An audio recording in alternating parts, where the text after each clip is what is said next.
public hearing? There's only one. It's just a budget. Yeah. The time models, the revised FY27 budget, and then the time models. Okay.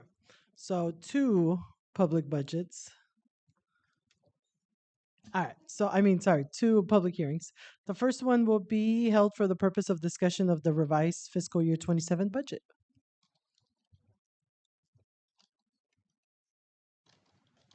Good evening. The purpose is to revise to the final forms from the Auditor General due to the proposed and adopted budget that was presented and approved by the board in the June and July meetings using the preliminary budget forms from the Auditor General's office. Strictly a timing, as the state budget had not been approved by the time we needed to present a proposed budget. The attached worksheet provides a listing of those adjustments. There have been no adjustments to what was proposed and adopted in the initial budget in regards to student count. Again, due to the timing of where we were at with needing to post the agenda and school just starting, you will see a revision in the December meeting to revise to align to current enrollment counts. For this year. The one change from the adopted budget to the revision tonight is in the maintenance and operations budget to account for one-time additional dollars that were approved in the state budget through the legislative process. Similar to the year before, where we saw some one-time dollars approved for free and reduced priced lunch add-ons, as well as district additional assistance add-ons. That's just under $300,000 increase to the maintenance and operations budget from what was approved last month. All right. Thank you so much. Do we have any questions or any comments from the public? All right. Thank you so much. And the next public hearing is for the discussion of instructional time models. Good evening. This is the second of two required public hearings regarding Osborne's proposed instructional time models. As a reminder to our community, districts have the option to propose flexible instructional time models, which we have taken advantage of for the last several years. Along with the proposed instructional time model, we do have an attendance plan that would allow us to carefully and consistently monitor instruction should we take advantage of this instructional time model. Later on in the meeting, the board will decide if they are prepared to vote for the instructional time model. Again, this is the public hearing, so I will pause for any questions. I think we're good. All right, thank you. Thank you so much. All right. And now at 5:35 p.m., we'll call the meeting to order. And so we'll begin with the Pledge of Allegiance. I pledge allegiance to the flag of the United States of America and to the republic which stands one nation under God, indivisible, with liberty and justice for all.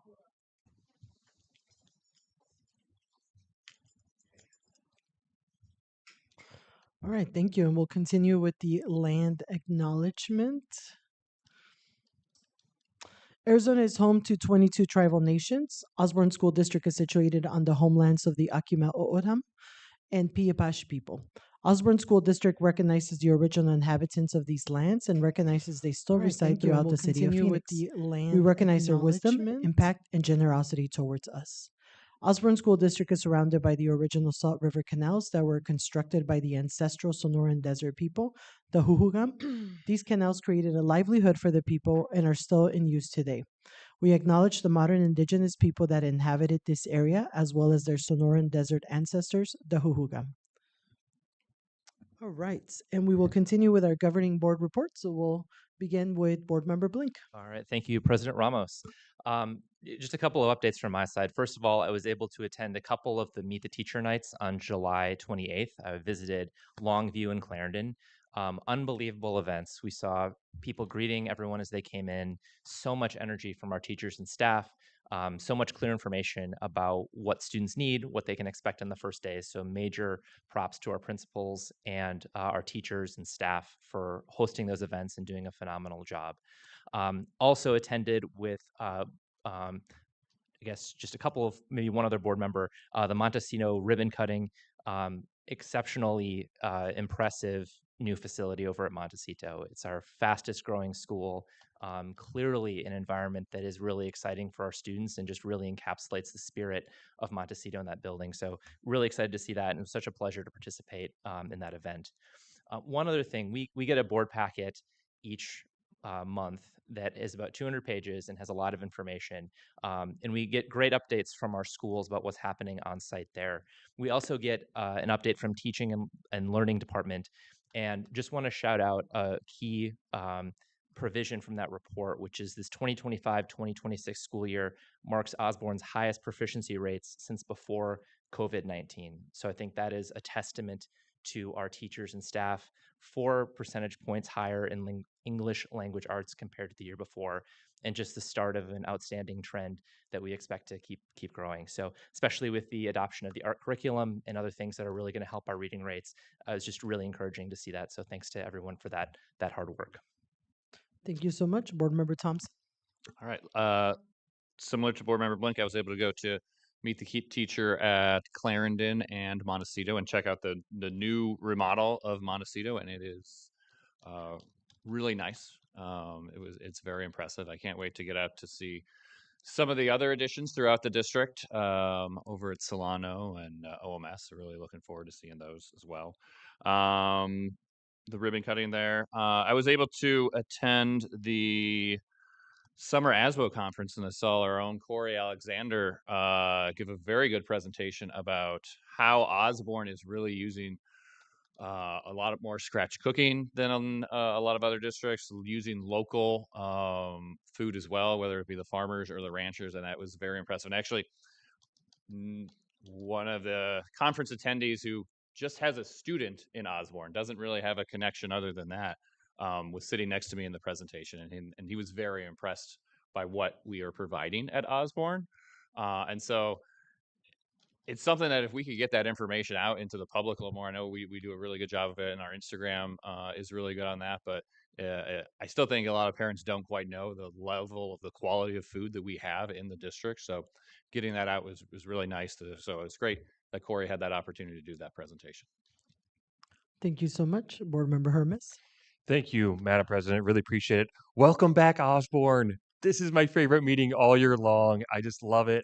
Everybody's energized, and I was counting as my 6th year, my 6th back to school meeting as a school board member, my 8th back to school as an Osborne parent, and I love it. I love coming back. I was, of course, able to come to the first day of school to a couple of our schools and really appreciated how appreciated seeing our superintendent out working as a crossing guard out there. That's the kind of superintendent we have, who is, putting his time, where his mouth is. And I really appreciate that, and appreciate how smooth, at least from what I could tell, the first days of school went. That's always tricky, and it's always really hot as well. Also, over the past few weeks, worked with my friend Damian Perez over at Latino Access. I think actually Damian's over here if you want to wave over here. And board permitting here approval, we'll be partnering with Latino Access to provide incentives to our kids in the Osborne School District and provide access to sporting events and cultural events, and in a way that incentivizes our kids to things like attendance. And it's really cool to see that. Big thank you to Ms. Delgado and other teachers who I know have been involved in building this partnership up. I'm really excited about it. I was really excited when my daughter one morning said, "Dad, I can't be late to school today. I need to get in the drawing for that giveaway. I could win us some tickets to the ASU game." And I know you love ASU so much.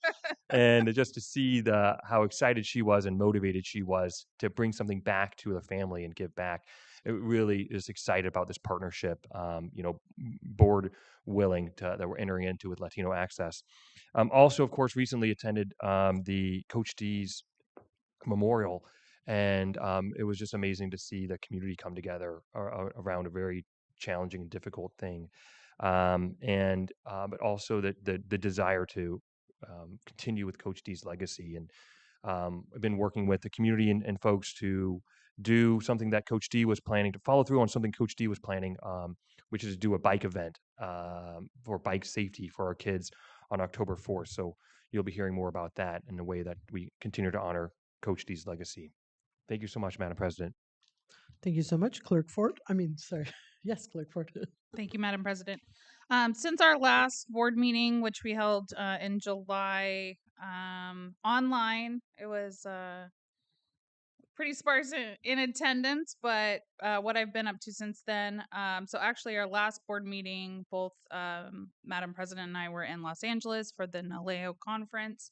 I was able to go to some really incredible sessions. My favorite sessions were safeguarding students' rights to learn in today's immigration climate and resilient school districts leveraging communication for stronger outcomes. It was a 3-day conference, lots of really good learning, lots of really good connections to other elected leaders here all over the nation. So NALEO was great. I also attended back to school night at Clarendon. Thank you to Ms. Palache for welcoming all of our new families and our returning families to campus. I also attended a Save Our Schools Board Alliance meeting.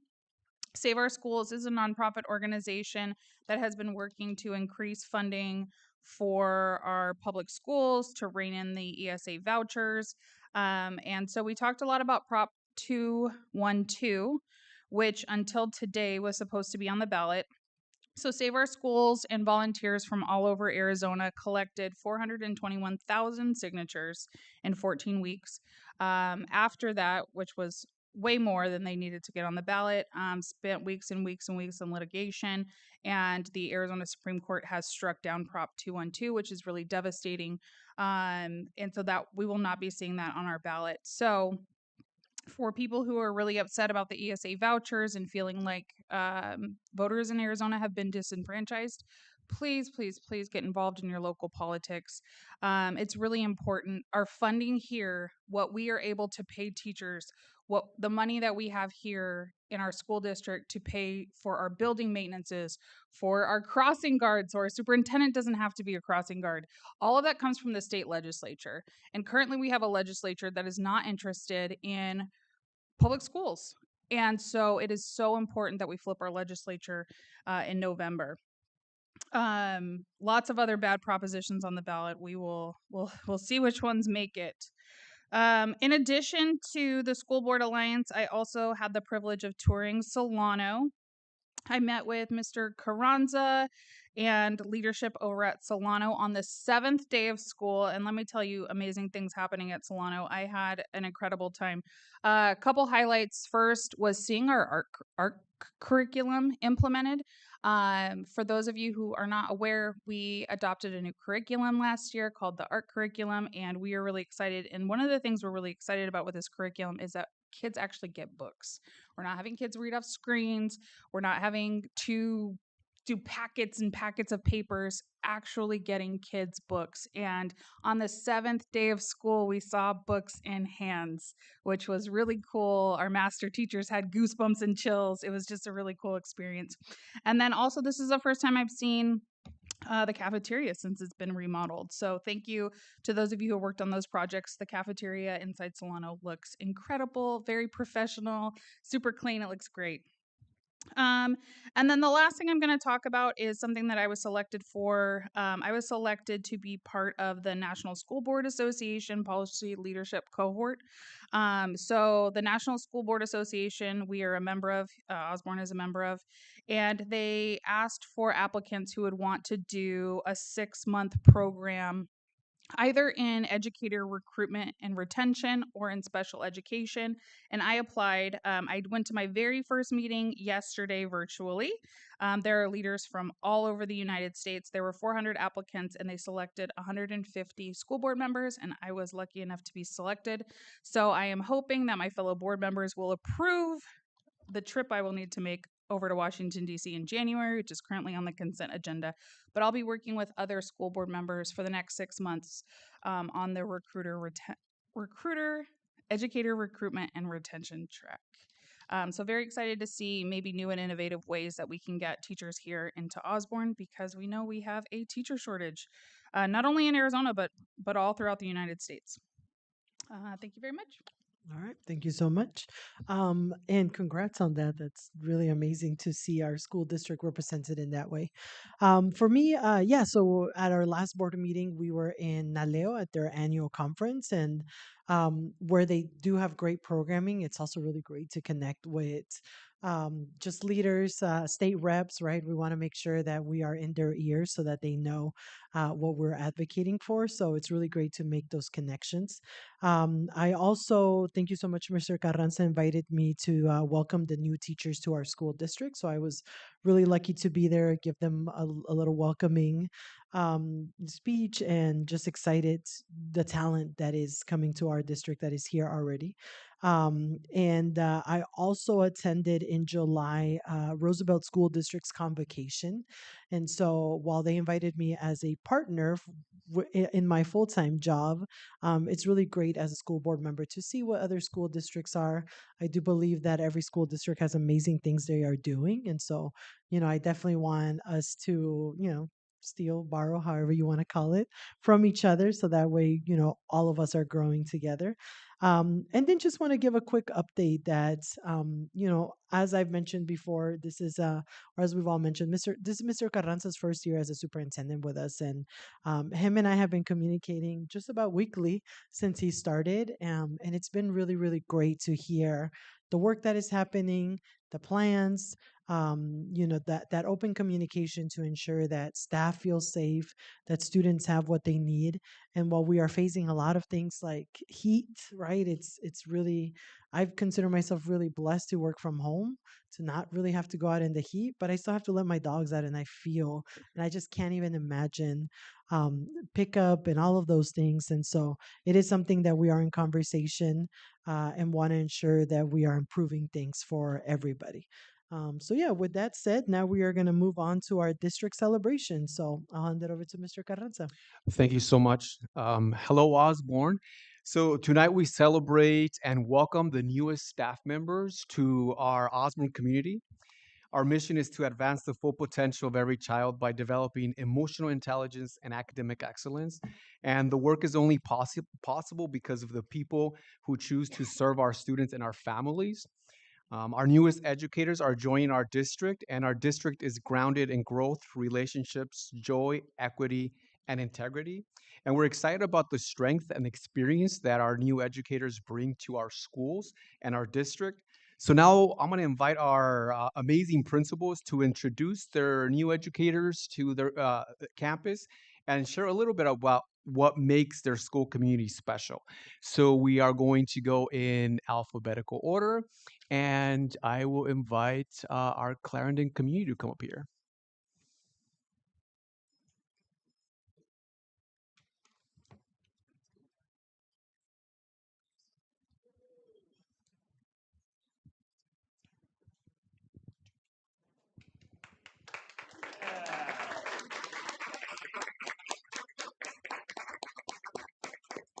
Good evening, everybody. Good evening, buenas tardes, governing board and teachers, principals, staff, everyone. So I am Hilda Palache Leon. I am Clarendon's principal. This is my first year. Been here for 20 years, and this is my role that I'm serving my community now. And it is an honor. And so I'm excited to share our new people. Yay! Um, Clarendon, we have a rich history of academic and language excellence. So we have been awarded the A plus School of Excellence 3 times. So when that comes around again, that we need to write it, let's be ready, okay? So we can get it for a 4th time. And we have also been awarded and we have an award-winning dual language program, which we're really proud of. And so we have been working this summer. We started working with our unique value proposition, UVP. Brendan, give big props. And so I'm really excited to share that with you guys. So it is something that as people think about Clarendon and our community, what do they think of? And so, we had some brainstorming, some words like what would it be that as soon as they walk into our campus, what could they feel or what can they sense? And so this is what we came up with. Central Phoenix Destination Dual Language School, where every student belongs. Clarendon offers a safe, culturally rich learning environment where bilingualism, achievement, and lasting relationships grow together. So I'm so excited. Okay.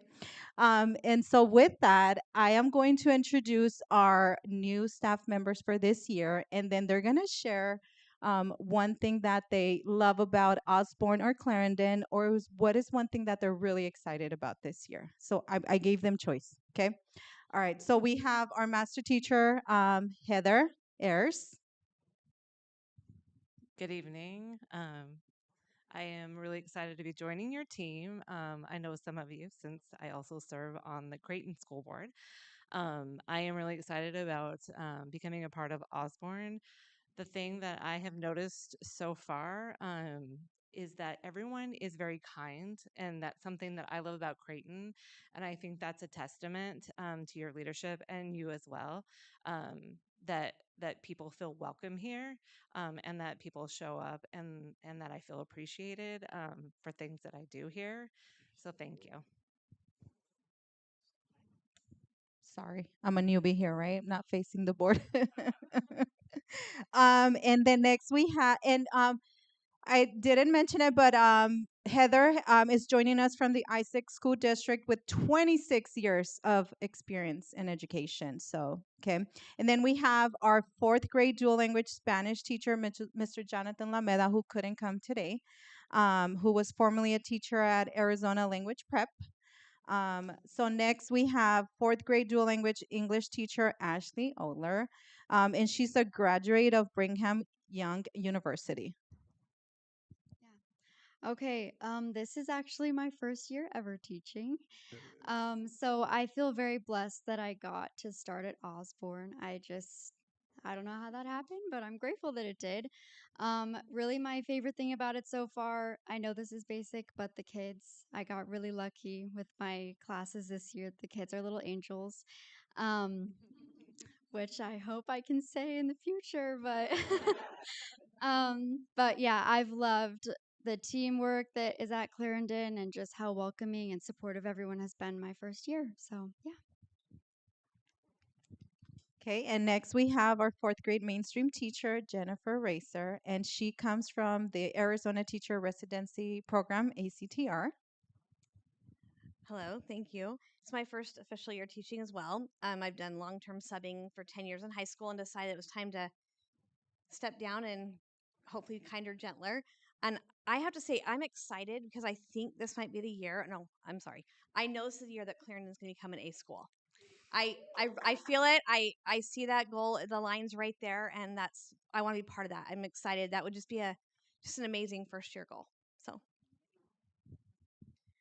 And next we have fifth grade self-contained dual language teacher, Diego Sosa, and he also comes from Teach for America TFA member.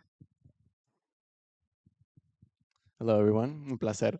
I'm very excited to be joining the school district. I'm new to Arizona, so the support that I've received from people at Clarendon, my fifth grade team, has been amazing. I did City Year, which is another AmeriCorps program, for 3 years prior to this, where I worked at a public charter school in Tennessee, and I work primarily with English language learners there. So I feel very prepared, and honestly, it's been a blessing to be part of this district and be able to support and help the kids grow in the best way that I can.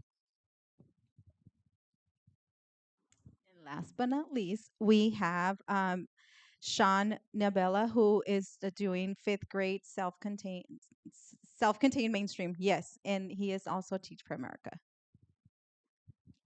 Hello, esteemed members of the board. My name is Sean Yabella.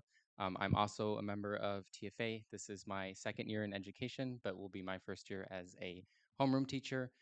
Since coming to Clarendon, I've really noticed that it's been a really supportive community.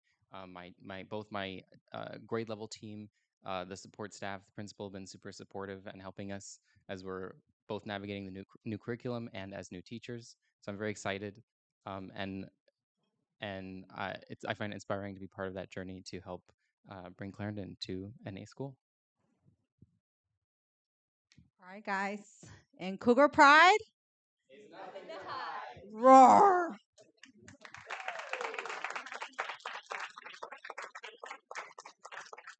Thank you, Principal Palache. Principal Fernandez will now introduce her amazing new educators.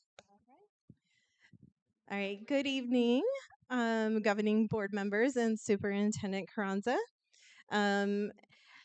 Our unique value proposition that we spent the summer diving into with our team, I am happy to announce, is at Encanto, we specialize in the foundational years of learning, creating a nurturing family setting where our students flourish through language, culture, and connection.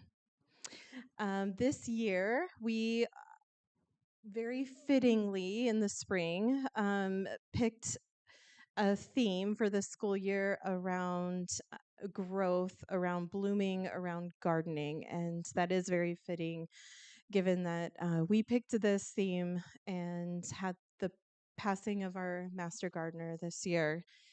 And so this year we are really focusing on adding Canto Every Child Blooms, rooted in love and growing in excellence.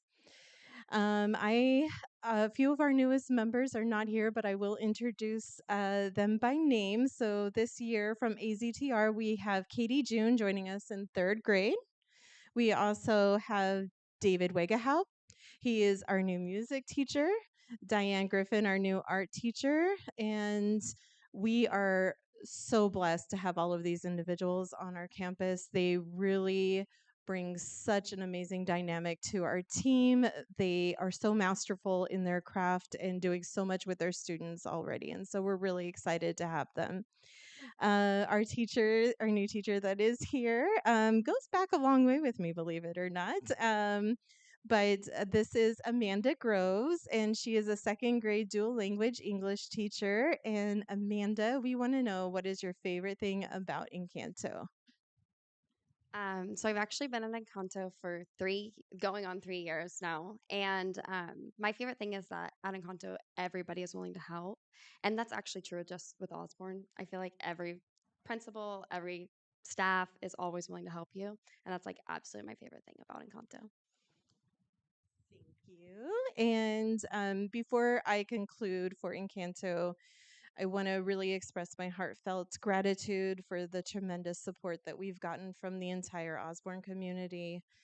Um, we, as a family at Encanto, have faced the loss of 2 of our own over the last few months.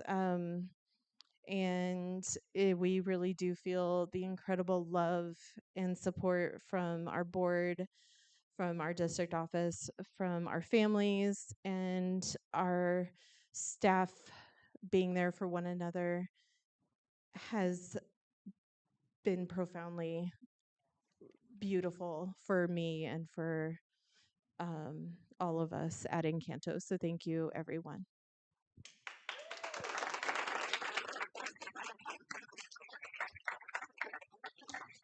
Thank you, Principal Fernandez. Principal White.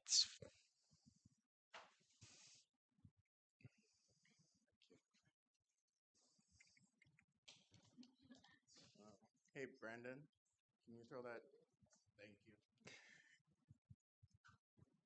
Good evening, Madam President, board members, Superintendent Carranza. Thank you all so much for your time. So our unique proposition statement at Longview Elementary School is every student is safe, loved, and valued at Longview Elementary. Our experienced staff fosters a joyful environment where every Lancer will thrive academically and socially. I have the opportunity to celebrate 2 Well, I'm going to celebrate all five, but personally and right in front of you all, we'll celebrate the two. So I have Desi Ruiz, who is a fifth grade teacher who has been an amazing substitute throughout our district at numerous schools. She has made it very difficult for me to be in the same room as other principals because they're trying to figure out how Longview got so blessed to get Desi, and we really did. She's an amazing individual. See what I'm saying? And then we also have an amazing new preschool teacher, Daniela Millet. She is absolutely phenomenal. She's brought so much energy to our school. At one point in time this year, I observed her speaking English, then into Spanish, while also signing at the exact same time. So our preschool kids are getting the best of all worlds. And then we were blessed to receive Yvette Villaverde, a third grade teacher. She just joined us after the first, or right into the first week of school, and she has landed beautifully and really taking charge of the class and doing a great job with Kagan strategies and bringing that to our campus as well. And now in front of you, I have the one and only Miss Lucero Beebe. Lucero was an instructional behavior tech with us and then has been on other campuses as well. She is now the lead teacher for our Lab 2 self-contained class. And I'm going to put you on the spot and let you share something special about Longview or the Osborne District. Thank you, Mr. White. Hi. What I love about Longview is the collaborate. I work with a team of students and colleagues that are collaborative, full of love, curious, and creative. I never hear I can't. I hear let's figure this out. And that's a testament to you. Well played, Miss Beebe. Well played. And then next up, we have our wonderful social worker. I have to tell you, Mr. Hooks was our social worker last year, and the last thing he said to me as he exited was, "You need Marina LaRosa on this campus." And so when she did come visit, you would think that we had known each other forever because I couldn't help myself and gave her a big fat hug. And that started a wonderful relationship in which we built a lot of trust. But what I can tell you about Miss LaRosa is from the instant she entered campus and our kids were there, she has taken the time to really get to know each and every one of them. You care about them, every piece of them, the learning, the social side. And I also appreciate how you are also building those bonds with our families, already helping a family that's been struggling get all set up with transportation and support at home. So, Miss LaRosa, thank you so much for joining us. And I told you didn't have to say anything, so I lied. I came prepared just in case. Hello, everyone. It's really nice to be here. One of my favorite things about being at Longview is the positivity. I think you can feel that just from how Mr. White introduces his new staff and his old staff as well. But just joining this community has been truly an amazing experience. And I'm just in my first couple weeks, so I can't wait to see how that blossoms and grows and just to be part of that. It really, you can feel the good vibes just from the teachers and staff, but then also that radiates into our kids as well. So it's been really special, and I'm so happy to be here. Thank you. Thank you both so much. Thank you all. Thank you, Principal White. Now we'll continue our celebrations of introductions with Montecito Montessori, Principal Sotomayor.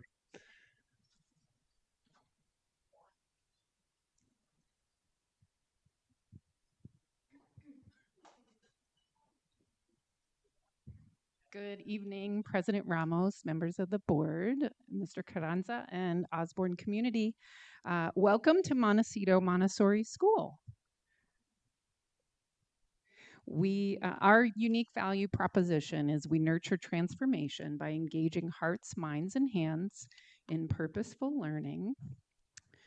We believe learning happens when students are given opportunity to explore, discover, create, and grow with purpose. And this year's theme, Growing with Purpose Together, is something that I'm very proud of because our 3 new members of our team really do exemplify purpose and together. So with me, I have Jessica Bolaños, who is also an Osborne parent, and she is our new social worker who we are so fortunate to have. She has done such an amazing job connecting with our families already. She has also been working on just really developing those positive relationships with students. She's spending time on the playground.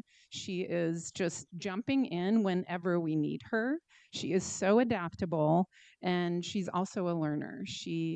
As we started to get to know each other in her first couple of weeks, she said, okay, Montecito, Montessori, what do I need to do? What can I do to adapt to the way that we learn and the philosophy here? And so she just has been ready to jump in. So we're very fortunate to have you here along with your daughter. And then also Miss Brenda Toon is a member of our lower elementary team. She's returned to Phoenix after several years in Atlanta with her family and working at a Montessori school there. Brenda brings many years of experience as a parent of Montessori children, an assistant, and a lead guide. When asked what she likes about our learning community, Brenda stated, "I've always wanted to work in a Montessori school that's truly open to all students. I have been so impressed with the children and families at Montecito. They are caring, curious, and support one another." So we're so fortunate to have her on our team, as well as Mrs. Jessica Dodge. She has returned to Osborne after having a few years away and is in a new position with us. Jessica's a member of our elementary team and currently our teacher in residence, working on her Montessori certification after an immersive residency. She spent about 3 weeks in Alabama, just fully immersed into our pedagogy. And for Jessica, when asked what she appreciates the most about our Monarch community, Jessica said, "I greatly appreciate how our Monarch community values the true nature of Montessori's philosophy of showing respect and courtesy to one another. I also feel like we are empowered to think, feel, and learn in a more authentic way because of that." So we are so fortunate to be continuing to grow and now have 3 more team members. Thank you.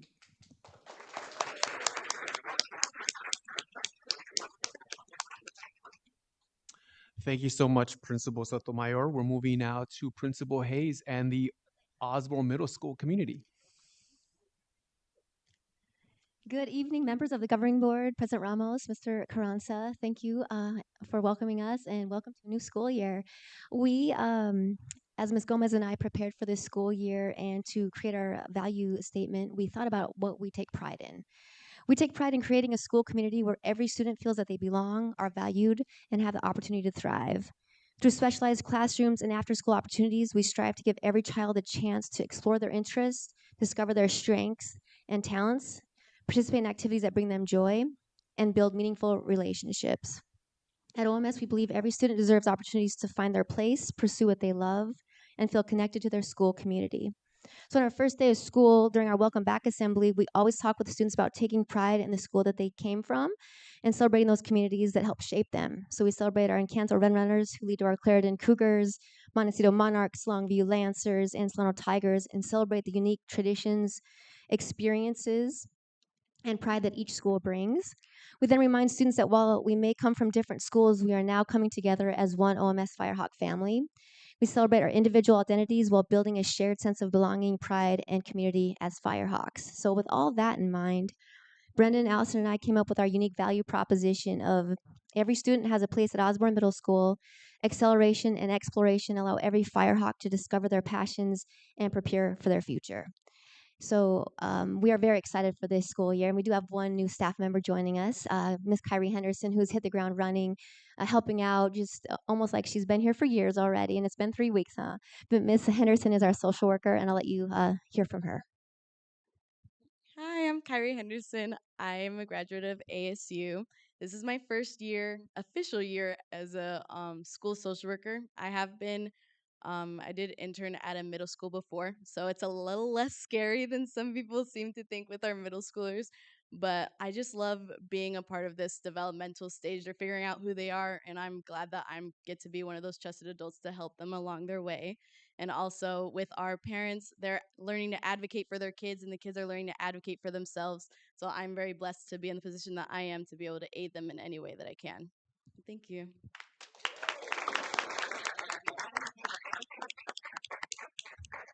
Thank you so much, Principal Hayes. Principal Witherspoon. Come on, Solano.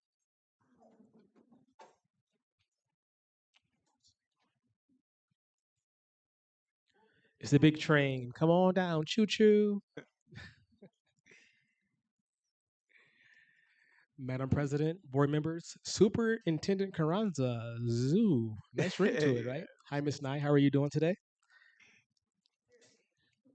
All right, board. We are incredibly excited for the new school year. As previously shared, Osborne is building on one of its strongest academic years in quite some time. And at Solano, we nearly doubled the points earned towards our school letter grade. That progress reflects the dedication of our entire school community. This year, we're excited to partner with City Year. Their team has already begun working alongside us in classrooms, learning our approaches, and building relationships with our students and staff. We are committed not only to sustaining our success, but also to build upon it. Our staff is exceptional, our families are supportive, and our students are eager to learn. The future is bright at Solano. New year, new adventures, same Tigers. With that being said, our UVP this year that me and Ms. Hammond and also Mr. Stacy created is every student and family is welcomed, valued, and empowered at Solano. We connect with and celebrate our diverse community where all Tigers can grow, achieve, and lead. And with that being said, I have a big staff here that are new. Um, so we're going to start here. This is Laura Parga. She is our new pre-K teacher. We stole her from Little Big Minds. She's bilingual, and so far she's been in the classroom doing amazing things. She replaced one of our longest standing employees, and so it's been a nice, um, not replacement, but a nice coming in strong. Put it that way. All right. Here we have Ashley. She's Ashley old face, new place actually. So this is Miss Palma. She comes from us from Encanto. She's a third grade teacher, and she comes over and she's joining Miss Callison, a previous teammate of hers. Welcome. We have Keely here. She is our Rise One Ed assistant. She joins us from This is my first year. no your former job. Oh, senior living community. Yes, and so she's been in Rise One with our new teacher Lisette and our old and our former aide Andrea, and been doing great things actually. So we love having her, and she's really bubbly and bright if you can't tell. So here we have Mr. Shane Flannery. He joins us from Mesa Public Schools. This is your seventh year teaching. Yes, sir. He is a sixth grade teacher, and he comes in guns blazing. Kids love him already, and he's taking care of business. We appreciate him. Here we have Miss Sarah Bracy. She's our new fifth grade ELA teacher. Actually, comes from us. Comes to us from Paradise Valley Schools, and this is her third year teaching, 2.5. Yeah, and so she's coming in doing great things as well. Kids are getting adjusted to her. Her and Miss T are a strong team, and so we need strong teachers in fifth grade. Here we have Miss Harder. She's a grade 2 teacher. She comes to us from Creighton School District. This is year 7, 6, year 6 as well. And again, coming in strong. She has a huge class this year. She has like 34 students. So we have a lot of second graders in both classes, but she's coming in strong and again doing great things. In fact, Miss Ford came in to her classroom and she's the one who was doing the art curriculum that day with the finger reading. So we welcome her as well. This is our new psychologist, Dr. Holtzman. Dr. Holtzman is came in over the summer before she was even signing contracts doing work. So she's coming in doing great things, hitting the ground running like really hard. And I believe before this she was retired and came out of retirement. Is that correct? Okay, so she's paying bills that are not hers. So I get it, no problem. And then this is Miss Allison Davis, and she is coming to us from I just graduated ASU. ASU. They're U of A fans, if you can't tell. Uh, so she works with Miss Amy Atkins. She's one of our speech pathologist interns, and so she's working with students for the past couple of weeks. Right now, she's displaced out of her room due to air condition concerns, but they've made well being flexible and adaptable. So this is the amazing Solano team, and we welcome you. And we have one more. And this is our assistant principal, Miss Sandy Hammond. And she comes to us from Cartwright. And this is year 26? 24. So again, strong team coming in, and welcome to Osborne. Thank you all.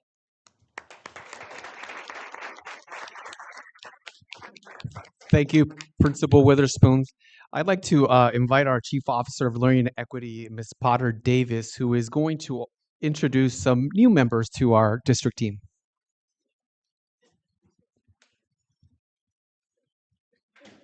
Thank you, Superintendent Carranza. We are thrilled to have a new SPED team, strong and mighty SPED team. Melinda Martin brings a wealth of experience, expertise, and knowledge. She has truly hit the ground running. We have felt her impact from honestly before she even started. She is in our schools, visiting classrooms, responding to texts. She is so available. And anytime a concern or an issue comes up, we hear, I've got a form for that. I've already worked on that. I'm one step ahead of you. So we are thrilled to have Melinda here, and her sidekick right next to her. I'll have her introduce Savannah, but the two of them together really act like four people rather than two, given all the work that they've already done. So I will have you introduce your master teacher. Thank you so much. Good evening, Governing Board. I am so thrilled to get to introduce to you Savannah Spalding. She comes to us as the Student Services Master Teacher for Special Education. She has 5 years of special education teaching experience, a wealth of knowledge in lesson planning, accommodations, and modifications for students inside the general education classroom, as well in our specialized programs. And she also has a great base of IDEA compliance.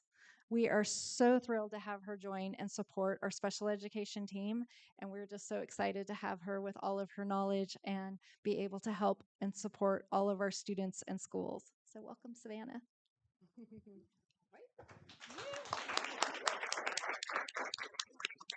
Thank you so much. Last but definitely not least, Board, you've met our amazing new Executive Director of Recruitment and Talent, Mrs. Dee Carr. And so, put you on the spot. What have you enjoyed about Osborne so far?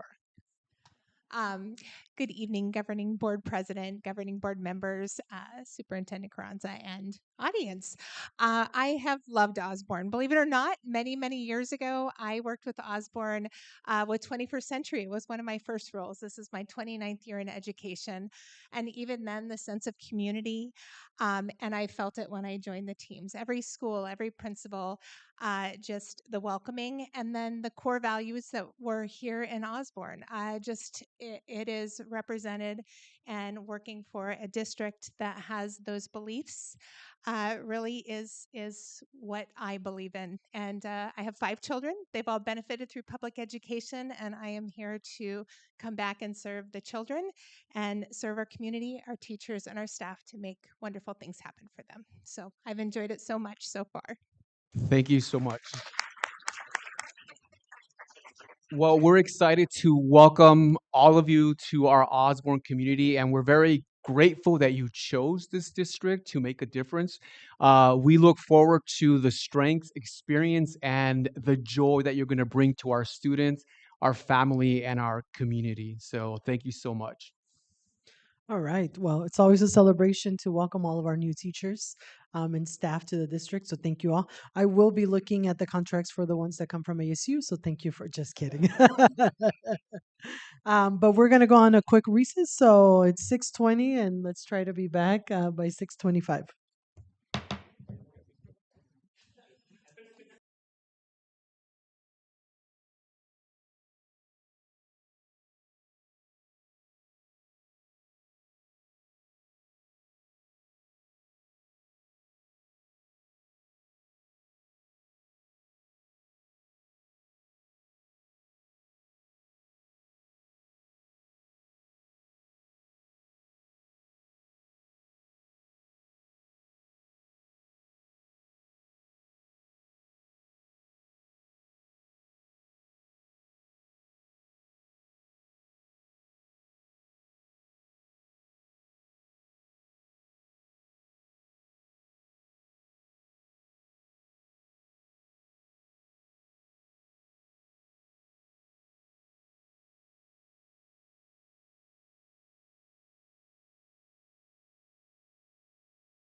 I'm here tonight to speak about my concerns with classroom temperatures, the HVAC issues we experience, and the need for a clear heat safety plan. My intention is not to criticize or place blame on any individual.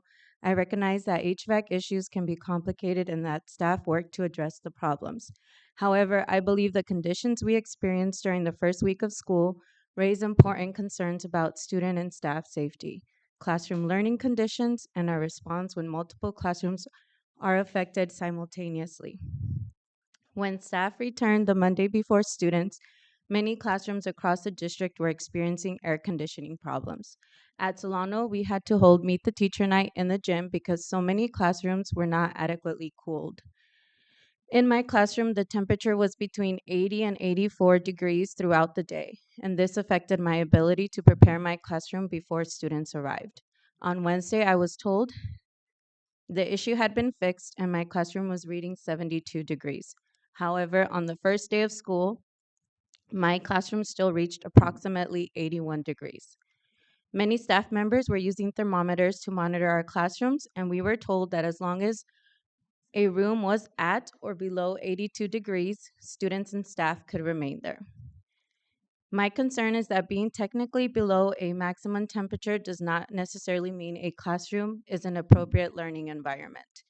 Research has shown that elevated classroom temperatures can negatively affect student concentration, learning, and academic performance, with impacts identified when temperatures rise above 80 degrees.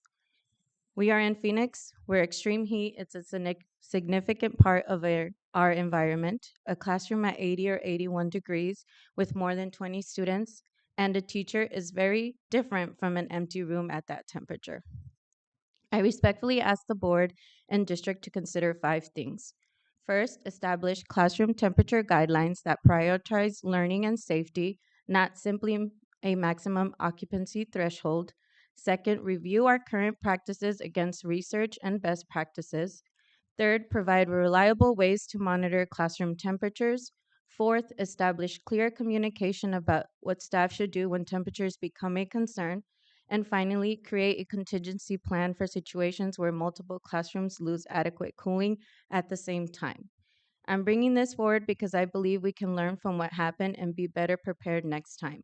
In Phoenix, functioning air conditioning is not a luxury, it's an essential part of a safe and effective learning environment. Thank you for your time.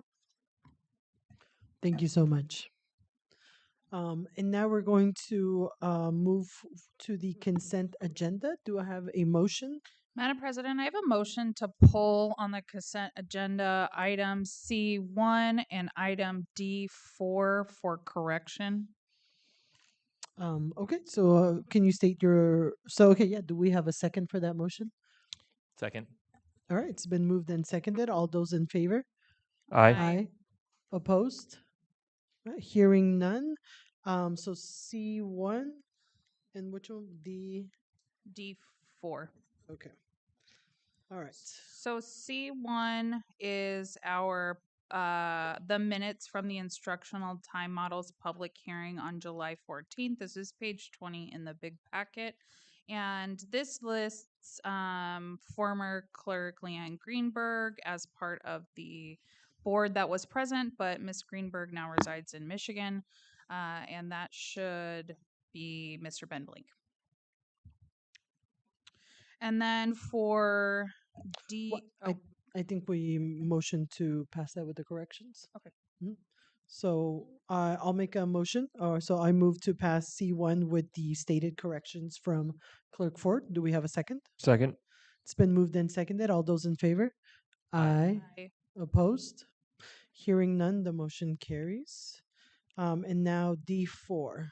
On D4, approval of personnel items, this takes us to page 32 in the big packet. And Coach Mark Dayette is marked as separated on May 21st, 2026. I would like for that to be corrected to his day of death, which was July 7th, 2026. I just worry that this is a public document that exists on the internet, and I want to be sure that Mr. Dayette's family is entitled to all of his benefits and anything he's entitled to being an Osborne employee through that date. Mr. Carranza, is that something we can get corrected? We can definitely look into that. I want to just make sure that we're able to move forward with that as an employee contract goes throughout the school year that ends typically in May. And so we can get back to you on that, definitely. So we can probably table the D4 then? Understood. Okay. So I move to table item D4 in the consent agenda. Do we have a second? Second. It's been moved and seconded. All those in favor? Aye. Anyone opposed? No. All right. Motion carries. All right. And so now we do not have a board presentation this month. We need to approve the entire consent All agenda. right. Do we have a motion to approve the rest of the consent agenda? I move to approve the consent agenda. Do we have a second? Second. It's been moved and seconded. All those in favor? Aye. Aye. Opposed? Hearing none, it passes. For administrative reports, do we have any comments or feedback, concerns? All right, perfect. So then we will move on to information discussion items. And so we have OEA.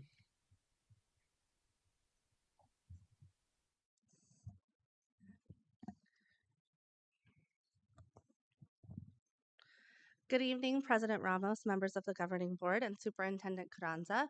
My name is Storm Gerlach. I'm co-president of Osborne Education Association, and I'm joined by Kirsten Callison, my co-president. OEA is excited to begin the 2026-2027 school year and continue representing and supporting both certified and classified employees throughout the district. We are excited to share that we were able to meet with Superintendent Carranza in July prior to the start of the school year. We were able to share last year's advocacy trends, begin conversations surrounding Meet and Confer, and set our next couple meetings to continue working collaboratively together. We look forward to our continued partnership. We'll begin this evening by sharing some 2025-2026 advocacy trends and highlights in the spirit of reflection and continued growth. Throughout the school year, OEA supported a total of 41 advocacy cases. Most common topics were employee transfers, both district initiated and employee initiated, and annual leave blackout days. Frequent policy topics were leave, prep time, staffing, and evaluations. And union representation was denied twice. Multiple advocacy cases ended with employees resigning from the district. Many advocacy concerns were resolved informally through policy clarification, communication, and early collaboration without requiring a formal grievance. Utilizing our advocacy data, we have identified the following recommendations. First, to increase transparency surrounding hiring practices, transferring practices, and open positions. We recommend creating a guide or internal document that outlines hiring practices and the process the district uses for hiring internally and externally. We also suggest the addition of an OEA representative present during all administrative hiring interview committees. Our second recommendation is regarding annual leave blackout days. We recommend making public the criteria used for approval or denial of annual leave blackout days. As we begin 2026-2027, OEA looks forward to meeting with site administrators and district leaders to reflect on these trends, establish shared goals, strengthen relationships, and develop proactive practices that promote consistent communication, clear processes, and supportive working environments for all staff. To turn into our Meet and Confer update, OEA's primary Meet and Confer priorities this year will include reviewing the district calendar to ensure it meets instructional needs while providing staff with meaningful planning, preparation, and professional work time, strengthening transfer vacancy posting, interviewing, and hiring policies so that processes are clear, consistent, and transparent for current employees and outside applicants, and reviewing blackout day policies and procedures, including how exceptions and unforeseen circumstances are considered. I'm going to pass the rest of the update over to Kirsten. We have two staff updates that we'd like to amplify pertaining to back to school safety recommendations and enrollment in primary class sizes. Back to school safety recommendations. As we return during Arizona's extreme summer heat, OEI recommends that the district develop and seek board approval of a clear response plan for air conditioning outages. Air conditioning issues have affected the majority of our schools as well as the district office, highlighting the need for consistent procedures. The plan should clarify how temperatures will be monitored, when students and staff will be relocated, how families and employees will be notified, and when dismissal or closure may be necessary. While this may also be addressed through meet and confer, we encourage prompt action to protect student and staff safety. Pertaining to enrollment and class sizes, OEA appreciates the governing board's August work study on strategic planning and looks forward to participating in that process throughout the school year. One area we recommend the governing board examine is class size. As enrollment declines and staffing is reduced, we must ensure those reductions do not result in class sizes that undermine thriving learning environments and high quality working conditions. Following the 10-day enrollment count, OEA has heard reports from multiple sites of class sizes in the upper 20s, with some at or above 30 students. Without clear class size caps, staffing reductions can create conditions that make it more difficult to meet student needs and provide the learning experience we want families to choose in Osborne.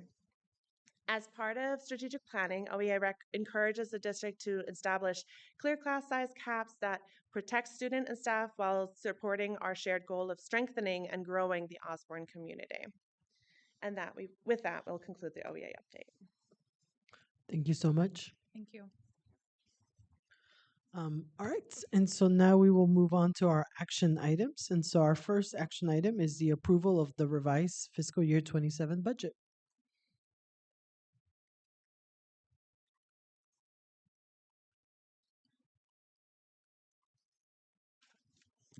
Thank you. If there are no further questions or discussion, this is ready for action. All right. Do we have a motion? I move to approve. Do we have a second? Second. It's been moved and seconded. All those in favor? Aye. Aye. Opposed? Hearing none, motion carries. Thank you so much. And now, the next action item, approval of the proposed instruction time model for Clarendon and Canto, OMS, Longview, Montecito, and Solano schools for the 26-27 school year. Right, this item is also ready for your approval. All right, do we have a motion? Move to approve. Do we have a second? Second. It's been moved and seconded. All those in favor? Aye. Aye. Opposed? Hearing none, the motion carries. Thank you so much. All right. And now we have the approval of the first review of trust policy revisions to the following policies, and there is a long list there. Do we have a motion? I just had some questions on some of the optional parts of it. So just ones where we have to decide, I guess that, and see what, I don't know if we want to talk about it now on the first read or talk about it on the second read, but So I think we make the motion and second it, and we open it for discussion. okay. I make a motion to approve. Okay, do we have a second? Second. All right, and now it's open for discussion. So on page 192 of the packet, there's an optional recommended by the Auditor General about the time frame for the conflict of interest forms. Yep, that would be the one. And so I was curious of whether administration or the HR side had any thoughts on if we wanted this or not. Yeah, so thinking about that specific conflict of interest policy, it protects our public decision when board members or even employees, as you know, have financial or other legal interest in any district decisions. So in thinking about that option, we do recommend that we choose one of those as what's our legal counsel. Okay. Were you wanting for it to be an extended time, or the 15 days works? No, I just thought the wording was shall seek to obtain. Oh, so it was strange wording because it's, I don't know, from the audit side, I think, okay, if we get that after 6 days or after 16 days, are we gonna be written up for that versus if we get it earlier than that? So that was just my concern. Did they on that. seek to obtain it? And it's though? just you seek don't to obtain have it, to obtain it. apparently, You gotta so. seek to obtain it, right? So we can definitely make the change for the second reading so that it's the district shall obtain instead No, of. I like this. I like the You like wiggle the room. seek. The Oh, yeah, okay. yeah, yeah. I like Okay. it. Yeah. All right. So is everyone good with that? Yeah. All right. Any other discussions? A couple pages down on 194, there's an either or question for us. I would like to go with option 2. I would agree. Agree. Yes, I agree. Okay. All right. So for page 194, we definitely want to go with option 2. All right. Any other items? Yes. On page 209 of the big packet, page 22 of the policy, we've made an adjustment to the number of vendors we seek for procurement. And the key change that I see there is the district shall endeavor to obtain written price quotes from at least 3 vendors. From the previous language of written price quotations will be requested from at least 3 vendors. And I'm just wondering what the wiggle room is or the main differences that we're seeking in that clarification. I believe that one is maybe related to the last line of where the district has exhausted all known vendor options. So if you can't get 3 quotes for it, you'd have to at least document then that you shall seek those numbers. So it's if you can't get the 3, then you have to document the effort that you had for it, why you only got the 2. So I think that's why the wording is there. I think we should get 3 quotes anyway. Yeah. So I think it means there are certain maybe services that are only provided by, let's say, 2 companies. And so the district will reach out to at least 3 vendors and try to get those quotes. But there might be a company that does not provide a quote because they do not provide those services. Yeah. And I've seen this happen in other school districts. Yeah. In Central Phoenix, it's not as common to not get them. Like there's just so many more businesses. I think it's a lot more common in the rural areas where you might only have a business or 2 doing that specific thing. Like I remember a district out there was a towing service was sole source, which we would never have that here because there's so many more options. Yeah, sounds good. I just want to make sure we don't have anything in our policy that degrades the culture of earnestly seeking 3 quotes. Trust everyone in the room here, but this is policy that lives on beyond any of us. So, yeah, if we have assurances on that, or obviously the rest of the board trusts that, then I'm fine with that. But I read that section with that in mind. Yeah. All right. Any other discussion? I have one other. The other was on page 216, also related to procurement. And that seems to pretty dramatically expand the superintendent's authority regarding procurements less than a specific value. Specifically on page 216, the delegated procurement authority includes but is not limited to the following, which includes the authority to make sole source and emergency procurements without a board vote, which seemed pretty expansive. And that I just want to make sure we've got eyes on that entire section as we think about this for our next reading. Or maybe if there's any rationale for why that was amended or added, I'd be very eager to hear that. I mean, I remember when the boiler went out. Where was that at? At Longview or somebody? Yeah, boiler went out at Longview. I mean, that was like an emergency thing. So I think that to me, that's what I thought about. And there are some of those times where just AC at Montecito. AC at Montecito. I remember that one too, where this is someone they've got to move within 24 hours, and we can't even get a meeting agendized within 24 hours. Well, and also I remember, so in the emergency procurements, it's authorizing the superintendent to do it, but I believe then they still come back to the board for approval. So similar to say the AC is down, the superintendent doesn't have to wait for us to approve that to get it fixed, but then there has to be documentation of, all right, why was this an emergency? Why did we skip the normal procurement aspects of it? And then it comes back to the board. So okay, I don't know why they're recommending these changes because there's already practices in place for a lot of these, but I don't know if there were changes in there. Sole source And Yeah. emergency procurements are two very distinct categories Yes. of types of procurement. So why that's in the same line, I'm not sure. But I think a $100,000 sole source procurement without going before the board does not feel appropriate to me. I would agree with that. And on the bottom, it says participating trust member district should review each procedure with their school board legal counsel before adoption. Can we send this over to legal and get their take on it, Mr. Yes. Carranza? Yep, of course. Before we approve. I mean, for me, simply just striking sole source. And I think I just want bigger clarification that his current procedure, why, like what considerations or what concerns do we have by including this language in here now?